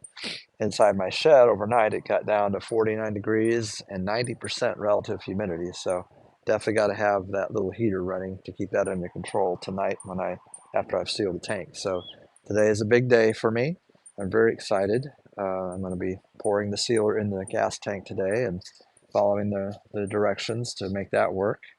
I'm not supposed to do it in direct sunlight, so once it warms up enough and the humidity's gone down enough, probably a couple more hours today before I actually do that, I'll find a shady place outside to do the sealer in the tank. In the meantime, all right, folks, the big moment has arrived. I'm about to pour the sealer in my gas tank and start the sealing process. I've got everything set up here. Hopefully I didn't forget anything. I've got a tool here, that tool I used yesterday to remove the drain plug when I'm done with the sealer inside the tank to drain it. And I'll just drain it right back into the can that it came out of. The temperature, as you can see, is 59 degrees. Relative humidity is 69%. Those are well within parameters that KBS coding specifies. So it's ideal conditions, maybe not ideal, but good enough conditions to do this. Um, I'm not using tape this time because these rubber cork-like things work pretty well to seal. And if I'm wrong, I can always add the tape. I've got it sitting right there. So, and I've got the other seal right there after I'm done pouring in the sealer, so I can rotate the tank continuously for up to 30 minutes. I'll take the 30 minutes to make sure I'm thoroughly done. So I think I'm ready to start. Just going to open up my can. It has specific instructions on how to stir this. You don't stir it like this. You kind of drag it up from the bottom because of the metallic stuff that's inside there. So I'll be doing that for a couple minutes before I pour it in the tank. And I'll let you watch for a little while, but I'll shut it off eventually. All right, here we go. I'm going to start mixing this sealer up in the can. Probably shouldn't set that on the ground. And as it says in the directions, drag it up from the bottom of the can as opposed to just stirring it. I guess you can stir it some, but you're really supposed to spend most of your time doing it this way.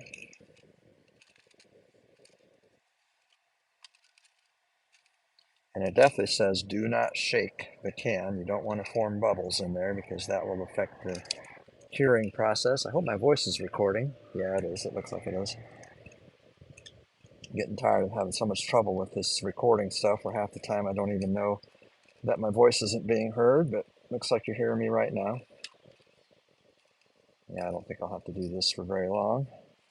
It's already pretty solid in color. Looks beautiful. That's what the inside of the tank will look like when it's all done.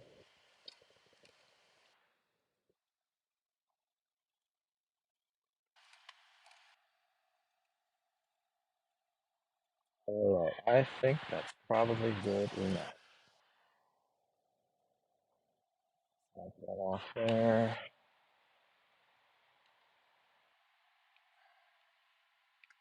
All right, set that there, and I'm going to pour this in the tank. But I'll make a big mess, and I'll get a couple of paper towels here handy, just in case I spill it, make a mess or something. Here we go. Entire contents of the can goes inside. I do see a couple of bubbles there, but I'm assuming that's nothing to worry about.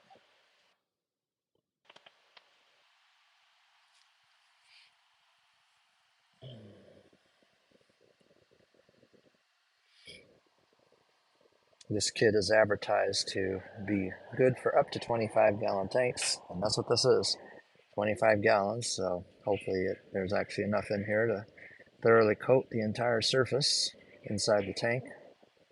There should be.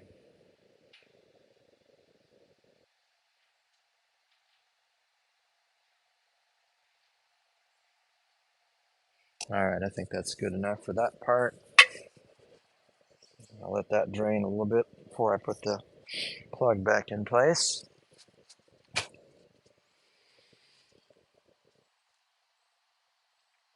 I'm happy that the humidity continues to drop. That's important. Wipe out some of this residue in here so I can keep using this funnel in the future. All right, put the plug in place. Just set that there for now. I always have to be careful not to push the plug in too far. I don't want it inside the tank. I've already run into that one time. Okay, and I don't even know what time it is. I need to know so I don't go too long. And of course, I can't see that while I'm on the recording here. Hang on a second. Okay, it's 11:20, so I will stop around 11:50. I'm just going to start by rotating the tank in different directions slowly.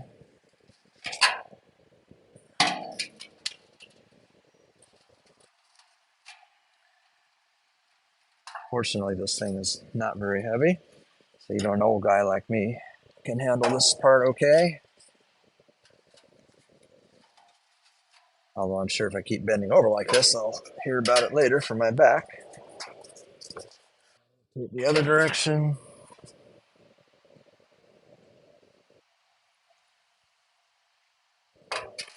Trying not to go too fast because that stuff has got a consistency that's a little thinner than molasses, but not a whole lot.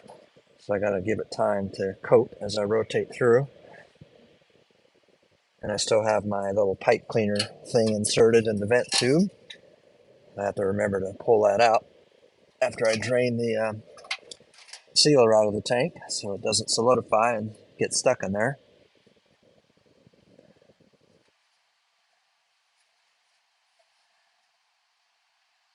Okay, so that's basically what I'm going to do for the next 25-30 minutes, so you don't need to watch all that. I'll turn the camera back on when it's time to drain it.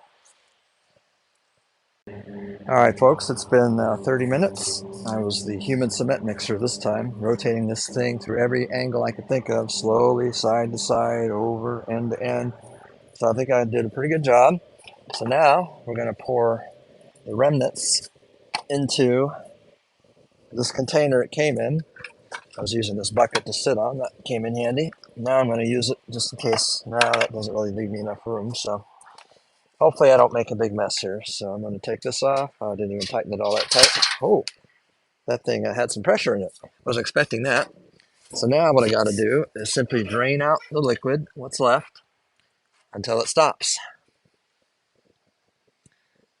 And I just realized this is going to get heavy after a while sitting like that. So let me find a different way of doing this so I can get some help supporting this.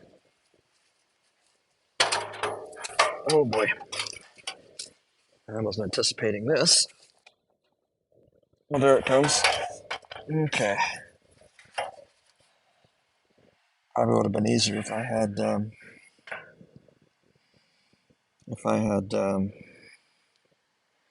sat myself on the bucket. So you're supposed to hold it like this until it completely drains, until it stops. And judging by the little bit that's coming out, I'd say most of it's staying inside the tank. I'm going to reposition myself there. This is too uncomfortable. Making a little bit of a mess there, but this way I can sit here a lot longer. It's not something I thought about as far as how to better set this up so I didn't have to sit here and hold it like this.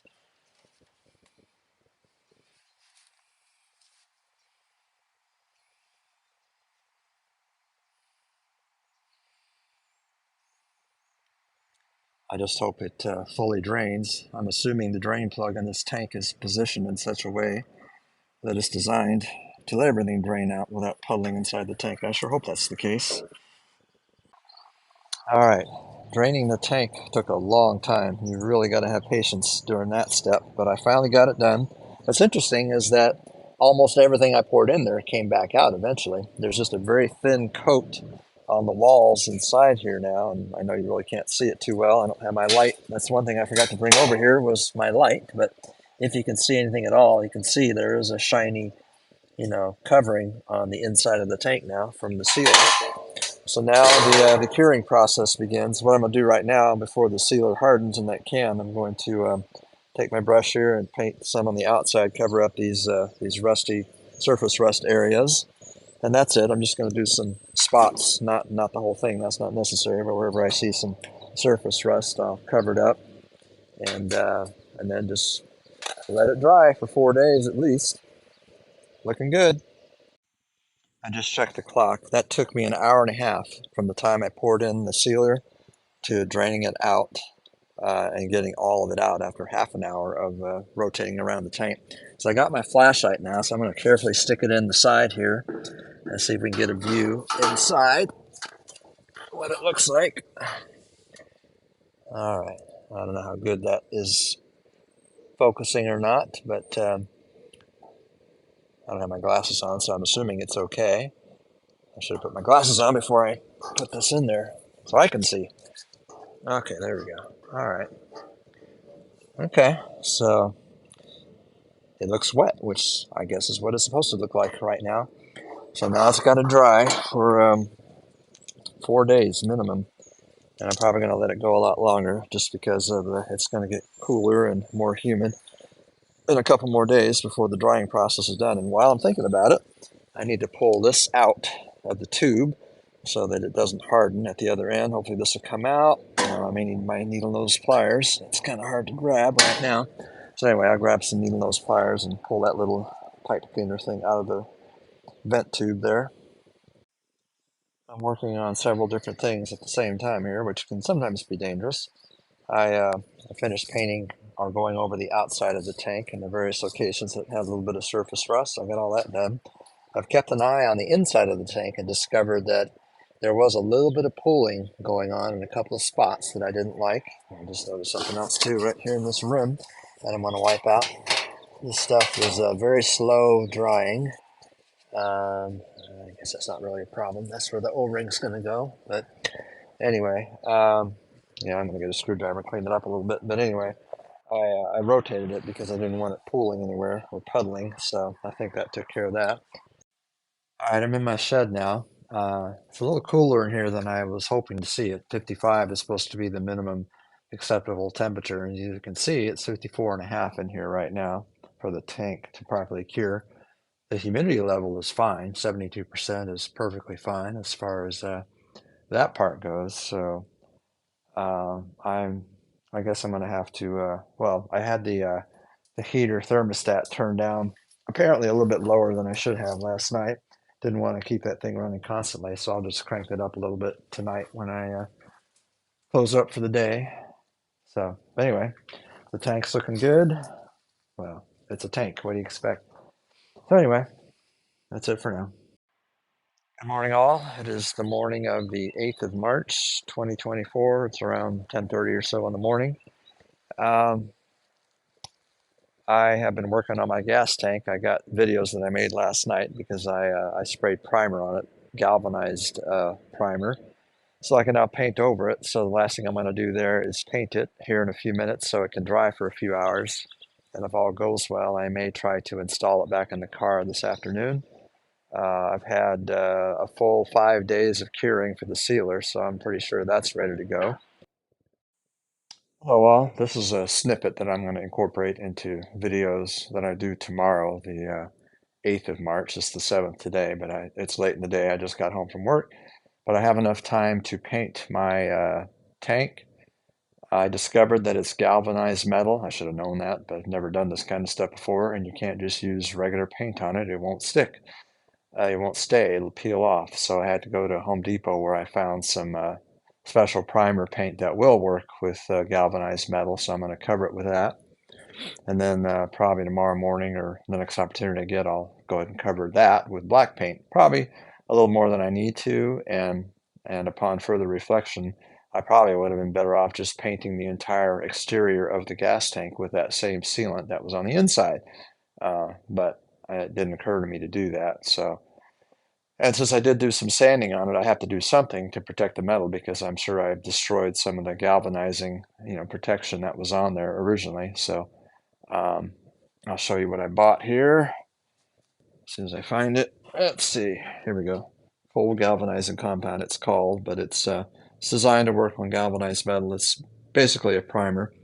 And I could just paint this and be done with it, leave that and not even put paint over the top of it. But since I bought paint, uh, I'll probably go ahead and paint it too. I don't know, maybe that's overkill. In fact, I'm sure it's overkill, but we'll see. Maybe I'll be satisfied with the way it looks with just this stuff painted on it. I also got myself some masks this time too, since I'm going to be painting inside my shed. And this is working out real well. Today especially, the heater's doing a good job. It's 66 degrees in here, 65% relative humidity. And actually the tank has passed its 96-hour cure time now. And I was already feeling this exterior part where I brushed some of that sealer on. It feels really nice. It's hard, shiny, smooth, and not tacky at all. It's been that way for several days actually. And I'm sure the inside of the tank is cured as well. So I should be able to install this tank back in the car in the next day or two. So I'm really excited about that. So I'm going to suspend this tank. There's a conveniently located little hole here on the side, a hook place. So kind of like a meat hook. I got this hanging from my rafters here. I'm just going to hang it right there so I can paint it more easily and get all the surfaces at one time. All right, you can see my tank is now suspended from the ceiling. I got kind of some padding down here for a soft landing in case that gives out. It shouldn't. I taped off the openings again, not to seal them per se, just to keep the paint from getting inside the tank, and covered up my little vent tube here as well, so no paint can clog that up. And this technically is not prepared completely like it should be technically, but I'm not worried about that because there really wasn't that much rust out here. I covered the rusty. Don't like it when phone calls come in and interrupt my taping here, but anyway. So I'm not worried that this thing is not perfectly prepared and every little bit sanded down and all that, because I was really just concerned about the areas that had surface rust, which I have sealed with that gas tank sealer. So now I'm just going to spray that Rust-Oleum on it after I put my mask on. I got to close that door too to keep the temperatures up in here, and see what it looks like. My voice might be a little bit muffled. Got this mask on, but I'm very unimpressed with these spray cans. They're very frustrating. They plug up almost immediately, both of them, and I was shaking the hell out of them, turning them upside down, spraying them out again, and shaking them like crazy as I'm spraying, and I couldn't even get all the way around this thing one time before they're both useless. So I put both of the spray caps inside paint there to get them working again, but that's very frustrating. Not impressed. Okay, my voice isn't too muffled behind this mask, but you can see that my gas tank has been primed. I applied several coats, and it's pretty good to me. So from what I can see online and reading the cans, I should wait at least 12 hours, maybe up to 24 before I paint, which is hard for me to wait that long because I was really hoping to install this tomorrow on Friday, the 8th of March, but I may not be able to do that. I may have to wait until at least tomorrow afternoon to paint this, and then of course I got to let the paint dry as well, for at least a couple hours. So anyway, I'm getting there. I'm just getting a little impatient now because it's been such a long process getting to this point, but I'm almost there. And even though I let this thing cure for 96 hours plus, I decided to open the holes back up since I'm not installing it yet. Might as well let it cure that much longer. That certainly can't hurt the sealer inside. Apologies if my voice is muffled with this mask on, but this is one coat of the black paint. It came out pretty good, I thought. I used up the whole can just about. I have a second can, so after a while here, I'll put a second coat on. I might as well. I bought the stuff. I think it looks pretty good. I'm kind of glad I'm painting it now. Looks more like a finished product.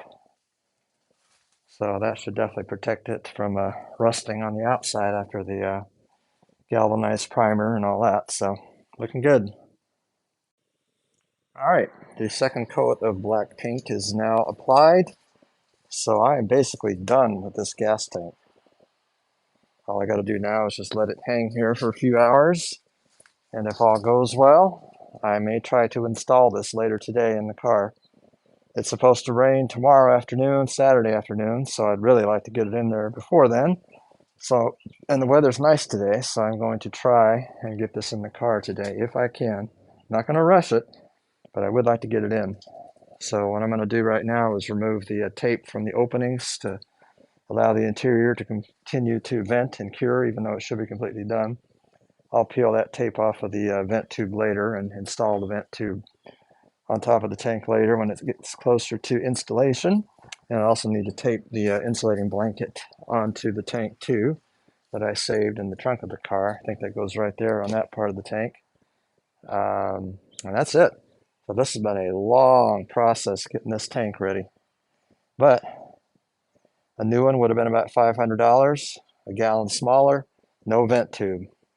This one I probably spent about $125 just on supplies and countless hours of labor, but I call it a labor of love, so it was worth it. I think it came out beautifully. All right, folks, now that I'm done with that carburetor linkage finally, I went back here and put my bare hands on this tank. It's been 4 hours since I put the black paint on it, and it feels good. It's not sticky at all. I think it's ready to go. I really do. So I'm going to put the vent tube back in place, and I'm going to install the sending unit, and then I'm going to take it to the car. All right, this time it's lesson learned time again, unfortunately. Um, I was checking the tubes to make sure that they're actually open, the vent tube on top. The longer one that connects here and goes around, I can force air through it with my pancake air compressor, no problem. However, when I put that same fitting over here to force air into it, it don't go. That tells me that as careful as I tried to be, as hard as I tried to protect the end of that tube inside the tank, I failed.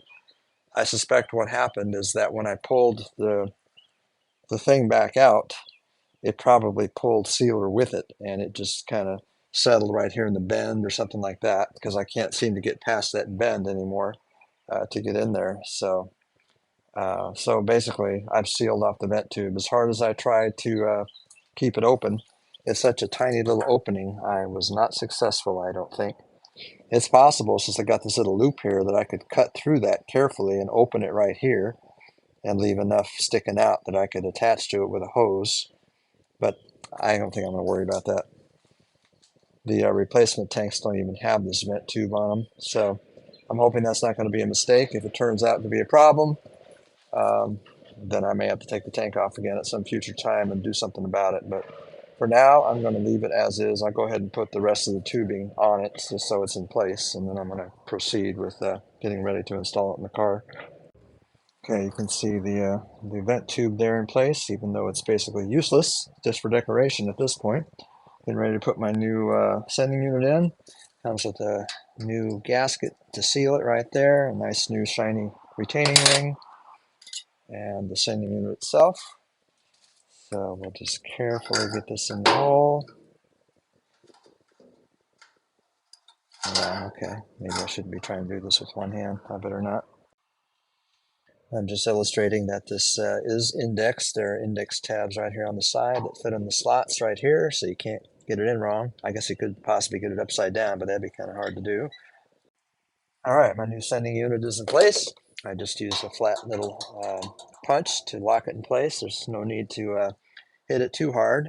It's plenty secure. I took a look inside the tank too before I locked it in place and saw the float and the pickup screen right on the bottom of the tank, right where it should be. So that apparently is in good shape. But now I got to get the insulating blanket to put it on the outside here.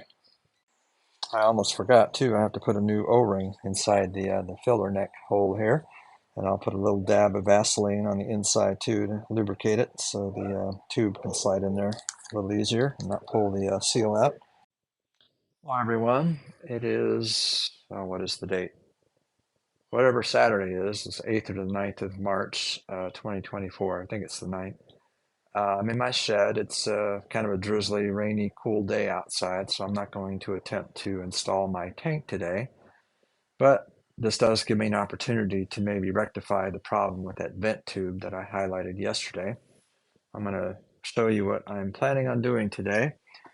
My intent is to take a small cutting wheel for my little rotary tool and cut it off right about there at the end of my finger, because that leaves enough of a nub there that I can still attach a rubber hose to. Might not be the best connection, but it should be good enough. I mean, this is just a vent tube anyway, so I'm not too worried about that. The point of doing all this, of course, is to try and get to the obstruction that's inside there, and I don't know if it's in the curve here or in a different section.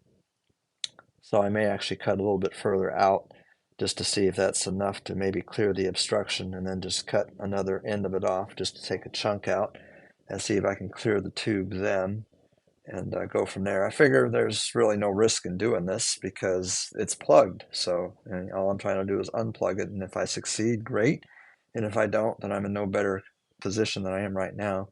There's a very small risk that if the plug is here, I'm able to drill through it with a drill or something, that I could get a little bit of debris inside the tank. But I think I can mitigate that just by vacuuming it out. I don't really want to swish some rain or water around in there to rinse it out. I don't really want to go through that extreme. So I'm going to go ahead and attempt to do that. And I'm going to remove the sending unit that I so lovingly installed yesterday, just to get it out of the way and make sure I don't drip any debris on top of that. So I'm going to start with that, take out the sending unit, then get my rotary tool on there and see if I can carefully cut through that tube there where that bend is. All right, you can see that I've cut my little chunk out. I don't know if you can really see it here, but the part that goes out is definitely unplugged. You can clearly see the hole is open there. There, I think you can see that. While on this side, it's definitely plugged up. So if I can somehow magically unplug that short little nub that's left, I might be okay. So I'm going to see what I can do there after I take out the sending unit. I guess I was upside down. Sorry about that. All right, I was actually able to unplug that rather easily. All I did was use my little ice pick tool right there on the end, and it just, a little bit of obstruction that was there just poked right out. I sure wish I could have pushed a wire through all the way like I was trying to do yesterday, so I wouldn't have had to cut it open like this. But I just tested it with my air compressor, and I was able to blow air through both lines, blow that right into the tank. And it was such a tiny piece of debris that was plugging it up, I couldn't even find it sitting on the floor of the tank after I looked inside. So there's not even anything to try and vacuum up. It was such a small little tiny piece. So I'll just rely on the sock, the filter that's built onto the fuel pickup there on the sending unit, to, if it does pick anything up, it won't go anywhere. So now I just need to figure out, do I want to hook a piece of hose on here? Do I want to try and connect these back together? I don't think I can connect those back together. Might be able to with a small piece of hose. That might actually work. So I'll play around with that and figure out a way to connect that back up. I mean, I could literally just leave it open like that too, but I don't really want to do that. So we'll see what I come up with. All right, I guess it was a blessing in disguise that I decided to stop working when I did yesterday, because that gave me the time to sleep on this and come up with a solution, and it actually worked. By cutting out the little part that had the clog in it, clearing the clog, I replaced the bend with a small, tiny little piece of rubber hose here that fits, same size as this. Um, and I tested it to make sure air is actually flowing through it, because it does look like it's a little bit kinked, but it still allows air to flow through it, so it'll do its job. So I'm thankful I was able actually to get that to work. So now, once again, I'll say the tank is ready to install once I put the sending unit back in and the blanket back on top. Hey folks, it is the morning of the 10th of March, 2024. It's a very windy day, but the sun is out and the rain is done for a while. So in spite of the wind, I plan on installing my gas tank today. I'm super excited because that means I should be able to take this thing for its first maiden voyage in many, many, many years later today, if all goes well. Yesterday in the rain, I did do a little bit of more work on that gas tank in the shed. I removed the sending unit, and I actually cut out a small little piece of the the vent tube, and I got that fixed. I documented that on separate videos. I'll just tack that onto these. Sorry, that's repetitive. So right now I'm going to open up my shed and get my gas tank under the car and start that process of installing it.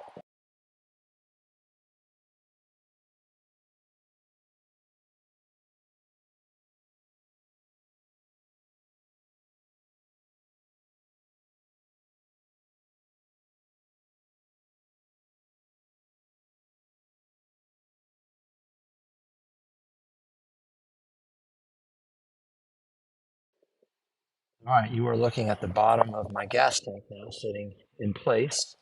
I don't have the straps tightened down all the way yet. They're very loose, and I think I'm going to leave them that way while I work on getting the filler tube in. I think I might be able to use the extra play that I can jiggle it around to help get that tube inserted before I tighten it all down. On the other hand, maybe I do need to tighten it down to raise the tank completely in place. I don't know, but I'm going to try and insert the tube now anyway. So here's my filler tube. I just rinsed out the inside of it with fresh gasoline, poured it into my 5-gallon bucket over there where I originally drained the tank. So it's relatively clean now. Inside, I'm going to lubricate the outside surface with some more Vaseline, just like I did the seal and the tank, to help slide it in. And here's my new upper gasket seal that's going to go in that spot there. I got to find the screws too. I'm sure they're around here somewhere. My tube went in much easier than I thought it would. I think it helped both lubricating it with Vaseline, where it slides into the past that O-ring down at the tank inlet, and then leaving the tank loose too, so I can move it around. So it's actually in all the way, which is really cool. So what I don't remember now though is if I've got it facing the right way. I'm assuming I do. I may play with that a little bit before I tighten the straps down the tank, because it's not precisely what it is. So let me play with that for a minute. All right, folks, you're under the car with me. The tank is now strapped in place. I've tightened those nuts, so she's not going anywhere. The next step is to connect my fuel lines. Those are new rubber hoses. I did that a few months ago, or a month and a half ago, when I took the old tank out. Or when I took the tank out, still the same tank, but I realized I forgot a couple of hose clamps, so I got to get those before I can connect those up, and maybe have to trim the lines a little bit shorter. We'll see. Almost there. All right, here's my next challenge. Just when I thought I was just about done, I got my fuel lines hooked up, the rubber hoses are hooked up, but I discovered that this new sending unit doesn't have an index where the plug goes like the original one did.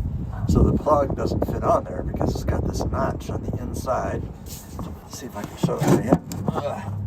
Right there, you see that notch right here. It's supposed to align with something on the sending unit, and it doesn't have a place for that, so I have to work my way through that now. All right, I ended up using my rotary tool and ground down that nub that was in the plug so that I could get it on there. The reason for that notch, of course, is so that the plug would only fit on the sending unit one way, the correct way. However, this new sending unit wasn't set up for that. So I have to assume that I've got it plugged in correctly. I'll find out soon enough. Right now, if I turn the ignition on, I should have a red warning light on the fuel gauge, since it has no gas in the tank yet. But this is really the only way that it really could fit, is the way you see it now. So hopefully that works out. So now I'm going to go up top, finish securing the filler tube, and then I'll start cleaning up, pour some gas in here, and test everything out before I take it off the jack stands for a drive. All right, for all practical intents and purposes, the gas tank installation is now complete.